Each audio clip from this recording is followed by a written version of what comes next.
E aí, gente, Pablo na voz aqui. Hoje a gente vai ter aulazinha sobre o quarto capítulo do livro Aula de Física, né? E na realidade não vai ser completo, infelizmente não tive tempo para fazer o resumo completo, mas resolvi pegar uma daquelas atividades propostas, né? Vocês leram o capítulo. E eu resolvi pegar uma das atividades propostas para exemplificar aqui com calma e detalhar, né? Na verdade. Então é isso que a gente vai fazer hoje. O nome do capítulo é Sugestões de Atividades Didáticas, né? Capítulo 4 do livro A Aula de Física. A primeira coisa que a gente vai fazer é falar um pouco sobre a introdução, né? Que justamente nesse capítulo a gente apresentou, né? Foram apresentados algumas propostas de atividades que visam materializar as teorias da física, segundo as ideias pedagógicas que a gente já viu nos capítulos anteriores, né? Que os outros colegas já explicaram. Então, é muito importante também que a gente lembre que essas são propositivas, são propostas, né? Elas não são modelos, não são ideias assim, não devem ser seguidas como ideias concretas, em que eu só posso aplicar dessa forma, porque se for de outra forma, o meu aluno não vai pegar. Então, é muito importante que vocês saibam adaptar as suas atividades à sua necessidade, certo? Então, eu peguei aqui a primeira atividade que o capítulo nos dá, que fala sobre interferência entre ondas, tanto mecânicas como as eletromagnéticas, tá bom? A gente vai ter como objetivo nessa atividade entender o fenômeno da interferência, né? Como eu disse, tanto em ondas mecânicas e eletromagnéticas também. Além disso, identificar e compreender as aplicações práticas, né? E além disso, está colocado junto aí, mas foi um equívoco. Além disso, saber identificar essa interferência através de fotos, esquemas e desenhos, ilustrações, enfim, de todas as formas possíveis. Esses são os objetivos da nossa atividade aqui. Nessa atividade é extremamente necessário que os alunos eles já tenham conhecimento de alguns conceitos, tá? Aí, por exemplo, conceito de onda, conceito de frequência, fase, comprimento de onda e refração. É muito importante que os alunos já tenham esse tipo de conteúdo na mente, ou pelo menos tenham uma ideia, para que não fique vaga a aula, porque tem conceitos aqui que a gente não vai ter muito tempo para discutir, justamente por já terem tido momentos que foram dedicados só a ele, né, em tese em outras aulas, tá bom? Aí o primeiro procedimento que a gente vai fazer vai ser a contextualização e a sensibilização do conteúdo, tá? O que isso significa? A gente vai apresentar para o aluno um dado real, um resultado real, né, o mais palpável possível desse conceito que a gente está estudando. Nesse caso, o livro ele fez uso da bolha, a diversa quantidade de cores que a gente tem na bolha. E é uma coisa interessante, principalmente para, às vezes, alunos que têm uma certa dificuldade, precisam de um chama, né? Precisa de alguma coisa de interessante de verdade, porque a nossa disciplina, né, física é tudo muito complicado. E para uma pessoa que não tem muito interesse, às vezes o professor nem se esforça, né? E aí a gente tem que ser esse professor que se esforça. Então, essa ideia de trazer uma dúvida, trazer como é que eu posso dizer a vocês? Trazer uma ideia inicial do conteúdo é muito importante, tá? Além disso, a gente até esqueci de dizer nessa parte aqui anterior que fala sobre a bagagem do aluno, né? Que é extremamente necessário que ele já tenha alguns conceitos na mente, né? É muito necessário. A gente fala até do David Ausubel, né? Que ele falava da aprendizagem significativa, que ele dava muito valor a isso, a bagagem do aluno. O que o aluno já traz para dentro de sala de aula. Esse, essa informação, esse tipo de conteúdo não pode ser esquecido. Na verdade, ele tem que ser trabalhado, né? Então, a gente pode... Voltando aqui. A gente pode, inclusive, levar os nossos alunos para fora da sala de aula, porque a gente sabe que o aluno gosta disso, ele gosta de sair daqueles espaços fechados, né? Os livros, os muros, né, da escola, da sala de aula, não são suficientes para eles. Então é muito importante que a gente faça essa atividade de vez em quando, de fazer uma atividade, de demonstrar alguns conceitos fora da sala de aula, e esse é um tipo de conceito que a gente pode sim demonstrar para ele fora e vai ser até mais interessante. Pegar, por exemplo, naqueles brinquedinhos de criança mesmo, de fazer bolha, né? Bolha de sabão, e fazer para eles lá fora, deixar eles fazerem também, até porque a própria luz do sol, a gente vai ver já já que é muito importante que para poder ou haver essa difração, essa separação de todas essas cores que aparecem na bolha, é muito importante que a luz que esteja sendo incendida na bolha seja branca, entendeu? Então a luz do sol é perfeita para isso. Então vai ser muito interessante se vocês levarem o aluno de vocês para fora de dentro, para fora de sala de aula, certo? Outra coisa que é importante também é que a gente diga aos nossos discentes que a aula ela vai dar base para o entendimento desse fenômeno que acontece com a bolha, né? O que é isso? É dar norte, é dar um norte pro nosso aluno sobre esse conteúdo. Tipo assim, dizer, gente, calma, vocês vão entender isso nessa aula, entendeu? Isso é muito importante para deixar o aluno instigado. É como você, sei lá, entra no YouTube e vê a thumbnail lá, né? Vê a foto de capa do vídeo de alguma coisa bem interessante. Você assiste o vídeo inteiro, certo? Se ele estiver lá no final, você assiste o vídeo inteiro até o ponto que ele está. Nem que assim que termine de falar sobre aquilo que você achou interessante, você saia, mas você vai ficar até o momento, entendeu? E na aula, principalmente, você não pode estar pulando, né? De 10 em 10 segundos. Então, é muito importante que a gente faça isso, né? O segundo procedimento vai ser a apresentação do próprio conceito de interferência de ondas, tá? O que vai acontecer nesse momento? A gente vai apresentar esses conceitos dizendo que, aliás, apresentando uma forma de resultado, né, do fenômeno, porque a interferência é isso, é o resultado do fenômeno chamado superposição dos pulsos, né? É um pulso que se sobrepõe sobre outro, perdão, podendo essa interferência ser do tipo construtiva e destrutiva. Construtiva quando? Construtiva quando os pulsos têm as mesmas características, né? E estão em fase. Ou seja, ver se eu consigo demonstrar para vocês aqui, ó. Em fase, ele vai sair daqui desse pontinho do meio, né? Essa linha aqui do meio, e vai para cima. A primeira onda, por exemplo. A segunda onda, ela também tem que estar do meio para cima, certo? Se ela tiver a primeira onda para cima e a segunda onda para baixo, o que vai acontecer? A onda resultante vai ser nula, certo? Nem vai ter onda resultante, né? E é isso que está acontecendo aqui no nosso esqueminha. E é exatamente isso que a gente pode usar para o nosso aluno para facilitar essas demonstrações que não seriam tão fáceis de mostrar na lousa, né? A gente pode botar, sei lá, um data show, né? Se caso a escola tiver. Colocar no data show isso aí, esse GIF aí, por exemplo, ou outros, né? Como eu disse, a gente não precisa usar tal qual esses literes, né? Então, a gente pode usar esse tipo de ilustração para fazer essa demonstração para os nossos alunos. Tem uma outra imagenzinha aqui que está bem mais didática, inclusive, do que essa aqui, que é essa do centro aí, né? Quando que essa onda está em fase? A nossa onda está em fase, por exemplo, aqui, ó. Aqui a nossa onda está em fase. Por quê? Porque a primeira onda está indo para baixo e a segunda onda também está indo para baixo. Quando eu somo essas duas ondas, eu vou ter uma onda maior ainda para baixo, certo? Quando eu tenho duas ondas fora de fase, o que isso aqui resulta para a gente? A primeira onda está para baixo e a segunda onda está para cima. O que vai acontecer aqui? Vai ter uma oposição de fase. É como se eu somasse um número com seu recíproco, né? Daria zero, ou seja, a resultante aqui é essa onda nula, né? A interferência destrutiva vai fazer com que essas duas amplitudes, essa daqui e essa daqui, se subtraiam, certo? Aí para demonstrar essa parte aí da interferência entre ondas mecânicas, né, a gente vai usar uma simulação de onda, né, em uma corda lá do simulador FET, que é do Colorado, né, da Universidade do Colorado. Vamos lá.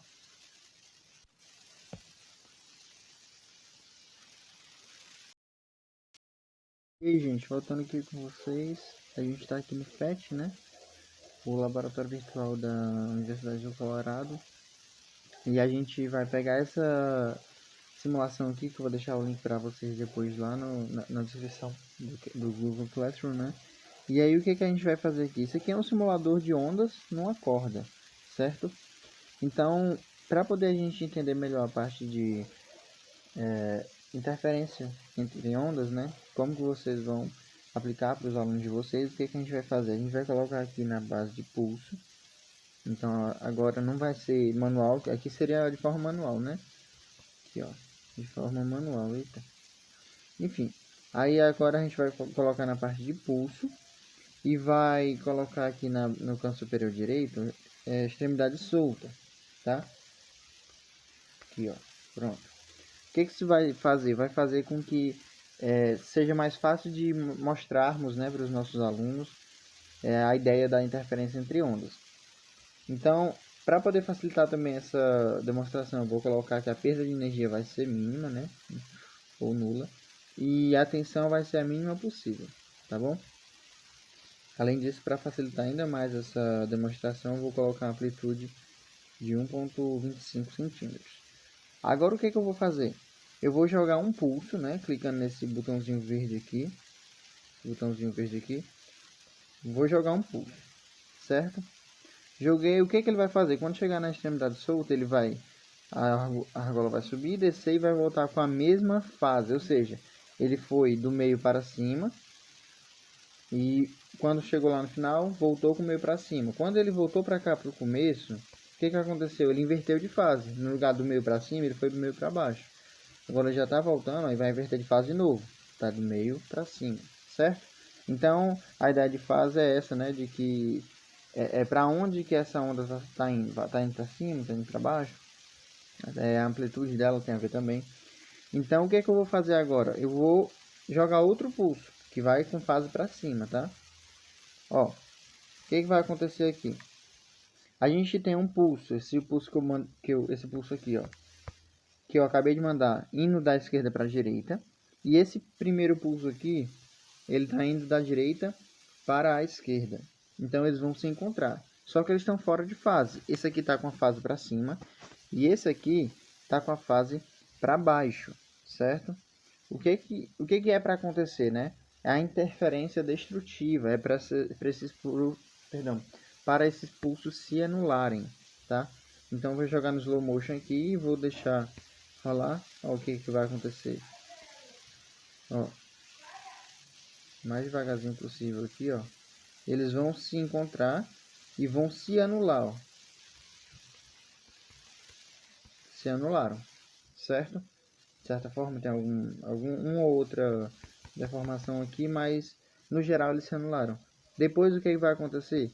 Vão continuar o rolê deles aí como se nada tivesse acontecido, tá certo?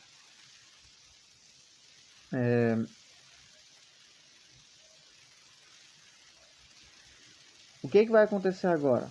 Temos dois pulsos, um indo em direção ao outro, só que agora em mesma fase. Isso vai ser o que? Interferência construtiva, certo? Em tese é para esses pulsos terem as suas amplitudes somadas. Então a amplitude do pulso A com a amplitude do pulso B, chamamos assim, né? O que vai acontecer? Eles vão se somar. Vamos ver se é isso mesmo. Olha só. Certo? A amplitude dobrou, porque cada pulso tem uma amplitude igual, né? Em ambos os pulsos tem a mesma amplitude. Então foi isso que aconteceu. Na interação destrutiva, eles se cancelaram, que é o que vai acontecer agora. Ó. Se cancelaram, continuou sua vida. Na interferência construtiva, o que vai acontecer? Eles vão se somar. A amplitude desses dois pulsos vai se somar, formando um pulso maior ainda e depois continuando sua vida como se nada tivesse acontecido, certo? Então é isso que vocês vão mostrar para os alunos de vocês. Essa animação do FET é muito importante e muito útil, principalmente para a gente que não tem como demonstrar de certa forma isso aqui fisicamente, né? fica muito complicado de demonstrar para ele. Então isso aqui ajuda bastante a levar para dentro de sala de aula uma praticidade que talvez não fosse, uma praticidade não, uma prática que talvez não fosse tão fácil de demonstrar na vida real, digamos assim, certo? Então o PET é uma ótima ferramenta. Pronto, retornamos aqui, né? A gente já fez a explicação lá da parte lá do FET, né? Do simulador. Então a gente vai passar para a próxima parte.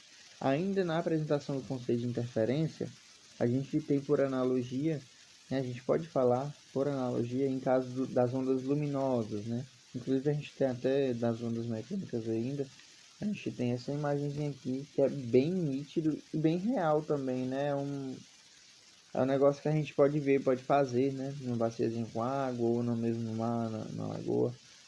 Esse cara aí, ele tá com as duas mãos dele, né? Tá colocando, tá fazendo pulsos, né? Subindo e descendo a mão, subindo e descendo. Um do lado do outro. E dá pra ver claramente onde que existe a interferência construtiva e onde que existe a interferência destrutiva. Nessas linhas aqui, ó. O que está acontecendo nessas linhas? Elas são praticamente escurinhas, né? Elas são praticamente não tem ondas aqui. E o que acontece é isso. É que nessas linhas o que está acontecendo é a interferência destrutiva. Em comparação, nesses triângulos aqui, digamos assim, né? Nessas partes aqui, ó, está acontecendo a interação construtiva, que é quando a amplitude dos dois pulsos está se somando, né? Está gerando uma onda maior, tá bom? Um pulso maior. Agora sim, voltando para a analogia, a gente pode dizer na parte de ondas luminosas que uma interferência construtiva seria, por exemplo, quando eu colocasse duas fontes luminosas, né, de ondas luminosas, e aconteceria de ter partes iluminadas, lugares iluminados, que seriam as interferências construtivas, né, e partes escuras, ou pelo menos não tão iluminadas quanto as outras, né, que seria a interferência destrutiva. E essa parte também vale para onda sonora, né? Teria parte em que teria som, teria parte em que não teria som, interferência construtiva e interferência destrutiva, tá? Normalmente a gente diz que a diferença entre os percursos das duas ondas é D1 menos D2, né? Essa é a condição determinante para a gente definir se a interferência é do tipo construtiva ou destrutiva, tá bom? Vamos, por exemplo, imaginar um pontinho bem aqui, ó. Um pontinho bem aqui, certo? Esse pontinho, eu estou vendo que aqui tem uma fonte de onda, certo? Eu vou até fazer direitinho, pera aí. É tudo no improviso, gente. A gente vem aqui tem um pontinho e aqui tem uma fonte F1, certo?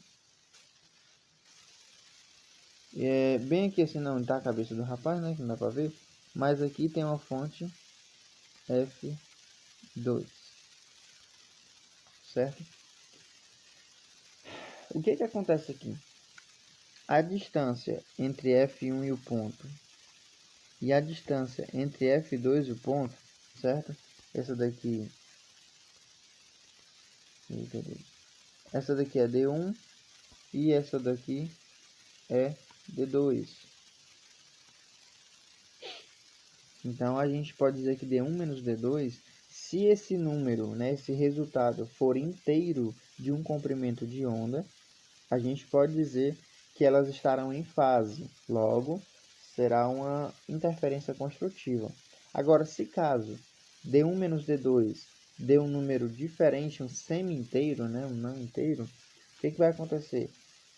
A gente vai ter um número não inteiro de lambda, ou seja, eles estarão fora de fase. Isso resulta em uma interferência destrutiva, tá bom?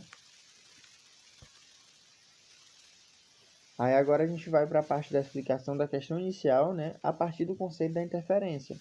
Qual que é a nossa questão inicial? É a questão da bolha. Por que que existe aquelas cores e aquela reflexão de cores lá, né?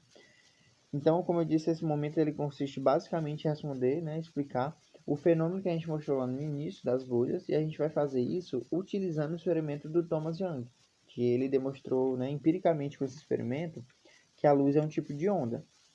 Como que funciona esse experimento? Ele consiste basicamente em um pequeno feixe luminoso, né, de uma cor só, monocromático, que sofreu uma difração em duas pequenas fendas. A gente tem a representaçãozinha dele aqui, certo? Vamos já explicar direitinho. Então, essas duas pequenas fendas passava a, a onda luminosa por ela, e o que se percebia é que essa onda ela aparecia lá como padrões aqui, ó.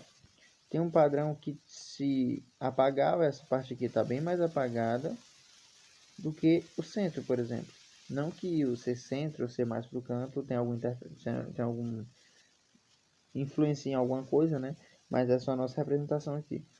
Então, o que ele percebeu foi isso, que quando ele jogou essa luz nesse primeiro anteparo que tinha duas fendas, ele percebeu que lá no anteparo lá de trás, onde não tinha fendas, aparecia partes mais iluminadas e outras partes menos iluminadas. Tá? Então, ele comprovou que a luz tem uma natureza ondulatória também, assim como uma partícula, é aquela história que a gente já conhece sobre a dualidade onda-partícula da luz. Não vamos discutir ela agora. Mas é a partir disso que a gente vai discutir a questão da bolha, né? Então imaginemos que essa parte aqui, ó, o primeiro anteparo, imaginemos que esse primeiro anteparo aqui é a parte superior da bolha, certo? É a camada superior da bolha. Por quê? Porque como ela é feita de uma camada fina, porém tem uma camada ali, tem uma espessura, né? De água e sabão também, enfim. O que vai acontecer? A gente tem duas camadas, a camada superior e a camada inferior, né? Superfície de cima e a superfície de baixo, interna e externa, enfim. Digamos que esse primeiro anteparo é a externa, certo? E o segundo anteparo lá atrás é a interna. O que vai acontecer? Digamos que essa luz laranja aqui é a própria luz do sol batendo na bolha, né? E ela vai chegar no primeiro anteparo, que é a parte exterior, né? A superfície exterior da bolha. O que vai acontecer? Parte dos raios luminosos, né, do sol vai entrar, vai atravessar esse espaço, né, essa espessura de água e vai refletir lá no segundo anteparo, certo? O que vai acontecer com isso aí? Esses raios de luz que refletiram, né, vão voltar lá para fora. Vão voltar de forma aleatória, de forma ordenada, mas eles vão voltar, justamente porque eles estão sendo refletidos pela parte de dentro. E é nesse retorno que ele vai encontrar as ondas luminosas que foram incididas primeiramente. Aí agora sim, ao encontrar, o que vai acontecer? Vai ocorrer interferência entre essas ondas, certo? E aí as interferências vão fazer com que essas ondas apareçam de diversas formas lá na camada superior, com diversas cores, né? Mas essa parte das cores realmente está mais explícita, mais ligada, na verdade, à questão da difração, né? Entre a espessura, que é a distância D que há entre a camada superior e a inferior da bolha, é nessa parte que dá o segredo aí sobre as cores, né? Então é mais ou menos essa a ideia que a gente teria que explicar para os nossos alunos, né? Esse seria o momento do vídeo esperado, a explicação da bolha, entendeu? Então a gente pode passar aqui agora para a parte do procedimento de avaliação, que nesse caso seria uma avaliação simples, seriam questões, só que a gente sempre preza por ser resolvida de forma coletiva, né? É compartilhando a sua ideia com o outro, o aluno compartilhando a ideia com outro aluno. Isso vai fazer com que tanto o trabalho em equipe seja desenvolvido quanto o próprio pensar. Tipo assim, meu amigo me deu uma ideia e eu desenvolvi a minha ideia em cima da dele. E assim sucessivamente, é tudo recíproco. Então é muito importante que haja essa interação entre os seus alunos também, certo? Então, por exemplo, o livro nos deu aí uma questão 1, né? que diz assim: uma lente de vidro com raio R pousada em uma placa de vidro é iluminada de cima por um feixe de luz de comprimento de onda lambda. Associada à espessura variável D da camada de ar entre a lente e a placa de vidro, aparecem franjas claras e escuras, os chamados anéis de Newton. A figura a seguir representa o que está sendo dito. Identifique o fenômeno ao qual a aparição das suas tranças, ali era para ser franjas, claras e escuras, está associado. E a gente já viu, né, que essas franjas, né, essas partes claras e essas partes escuras se dão pelo próprio fenômeno da interferência, né? Certamente a difração da luz entre essa primeira lente, né, que vai atravessar a lente, vai bater no vidro e vai refletir, certo? É isso aqui que vai acontecer. Ó. Vai vir a luz incidente para cá. O que vai acontecer depois? Ela vai refletir aqui no vidro e vai voltar para encontrar a original. E é nesse momento que a gente tem a interferência. Interferência destrutiva em alguns lugares e interferência construtiva em outros lugares. Aí vem a parte das franjas claras e escuras, né? Então, essa é a ideia. Refração, ela passa ela transparece, né, sobre o vidro e depois reflete, e depois interfere com a onda original, certo? Segunda questão, a gente vai falar sobre o próprio anteparo, né, sobre o próprio experimento do Young, certo? A figura mostra uma repetição, né, da experiência realizada por Young, justamente com a qual ele conseguiu demonstrar definitivamente que a luz possui um comportamento ondulatório. Essa montagem ela é constituída por uma fonte de luz e três anteparos, né? Um anteparo com orifício, um anteparo com dois e um terceiro anteparo sem orifícios, tá? Aí a fonte, aqui a fonte ela vai emitir, vai ter uma lâmpada ali, por exemplo, né? Ela vai emitir as luzes, né? A luz, a onda luminosa, né?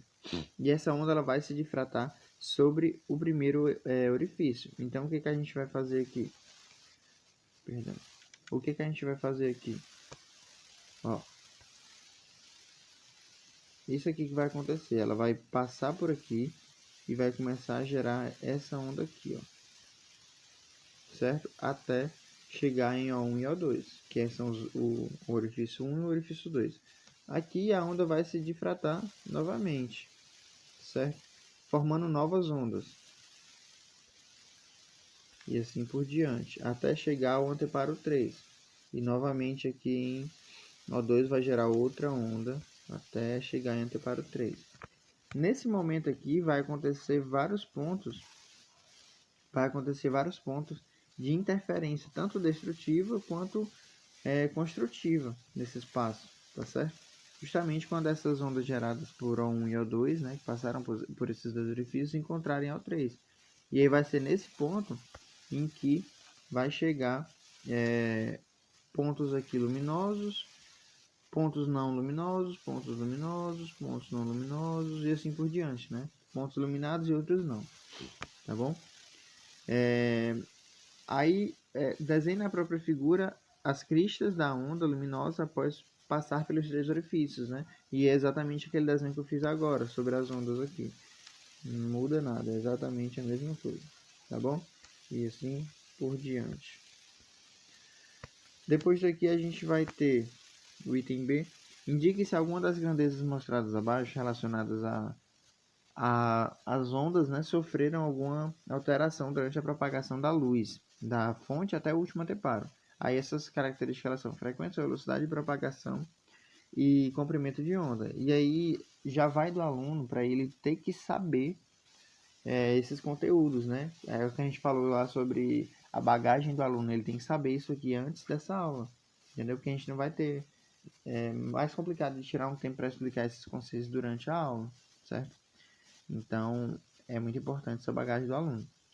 Aí a resposta é o seguinte: não, justamente porque nos fenômenos de interferência, né, de difração, essas grandezas elas são sempre constantes, elas se mantêm sempre constantes, tá bom? Agora o que que a gente vai, né? Essa daqui, ela foi só uma das atividades. E tem mais algumas, se eu não estou enganado, 2 ou 3 atividades nesse capítulo. Só que eu resolvi fazer só em uma, certo? Mas a maioria das atividades, o que que a gente quis chegar, né? Onde é que a gente quis chegar com esse detalhamento aqui? A gente quer chegar num ponto em que as atividades elas sejam mais práticas. Apesar que tiveram aqui algumas questões na parte da avaliação, a gente falou sobre tirar o aluno de dentro de sala de aula, mostrar ao aluno o que pode ser feito praticamente, né? Realmente colocar a mão na massa. Por exemplo, aqui na parte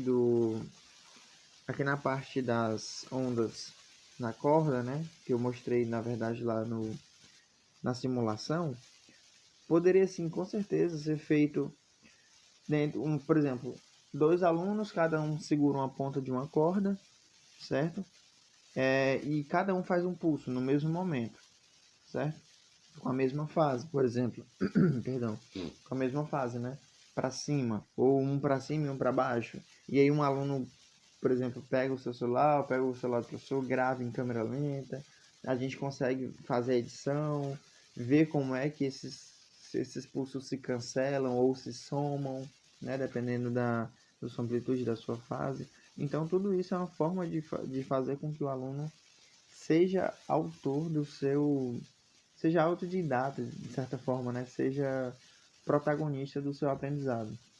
Apesar de com certeza ainda ter essa dependência, ainda ter que ter essa dependência do seu colega, de ter a relação, de ter a conversa. Então isso tudo é muito importante.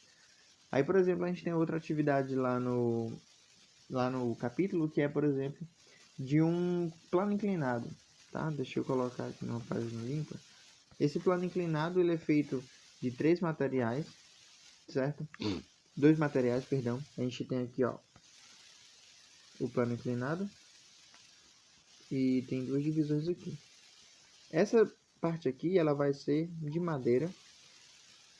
Essa parte aqui também vai ser de madeira. E essa parte aqui vai ser, por exemplo, de alumínio, certo? O que vai acontecer aqui? Se eu pegar um ímã aqui e jogar aqui o ímã aqui, né? Bem ferroso. E jogar ele na direção aqui da queda, certo? O que vai acontecer, né? Lembrando que ele está a uma certa angulação aqui, ó, do solo, né? Um ângulo θ aqui, inclinação θ. Então o que vai acontecer aqui? Ele tende a cair, certo? Só que esse ímã, nas partes de madeira, nessa parte aqui e nessa parte aqui, o que vai acontecer com ele? Ele vai descer de boa. Entretanto, quando ele chegar na parte que o material é feito, aliás, perdão, que o campo inclinado, plano inclinado, perdão, que ele é feito de alumínio, ele vai ter um freio magnético, ele vai ser muito freado fortemente, na verdade. Por quê? Por conta da corrente induzida, das correntes de Fourier. E aí já é, por exemplo, um bom experimento simples, né, de se fazer para explicar a corrente de Fourier, lei de Lenz, freio magnético, enfim, diversos conceitos que não seriam tão fáceis de aplicar, né, de fazer, desenhar na lousa. Então, são coisas difíceis. Então, a praticidade de fazer essas coisas na mão, de deixar os alunos mexerem, isso tudo vai fazer com que eles sejam e se sintam muito mais protagonistas, né, na sua própria trajetória de aprendizado, né? Além disso, tem outra atividade também. Deixa eu apagar aqui. Tem outra atividade também que trata do atrito, certo? Então, é outra dessas atividades bem simples, né? A gente tem, por exemplo, um livro aqui. Deixa eu ver se eu desenho um livro ou uma agenda telefônica, né? Certo? Na verdade, vamos ter duas, né? Vamos ter duas aqui. E o que vai acontecer com essa agenda telefônica, né? A gente vai colocar uma dentro da outra. Vai ter outra aqui. Deixa eu ver, não estou muito bom de desenho, não. E aí o que vai acontecer, né? A gente vai colocar uma dentro da outra, né? Folha por folha. Eu vou encaixar uma folha dentro da outra e a outra folha dentro da outra, a outra folha dentro da outra e assim por diante, né? O que vai acontecer com isso aqui? Vai ficar praticamente impossível de tirar, de soltar essas duas agendas telefônicas uma da outra, né? Quando elas estiverem juntas aqui, eu posso tentar fazer força do jeito que for, né? Tanto para cá quanto para cá, separar as duas juntas. O que vai acontecer? Nada. Justamente por conta que cada folha tem pouco atrito uma com a outra. Mas, tipo assim, sei lá, 500 folhas que tem no caderninho desses aí, cada uma em atrito com a folha do outro caderninho, vai fazer com que o atrito total seja muito maior, a força de atrito total seja muito maior. Então já é também um experimento simples de se fazer, que vai mostrar para os alunos de forma prática aquilo que é tão difícil de ver, né, nos livros, até nos vídeos às vezes também, né, que também não é uma má ideia colocar um vídeo para o aluno, mostrar como que isso pode ser feito do ângulo de outro professor, né, nunca ficar fadado só a sua metodologia, ao seu jeito de fazer.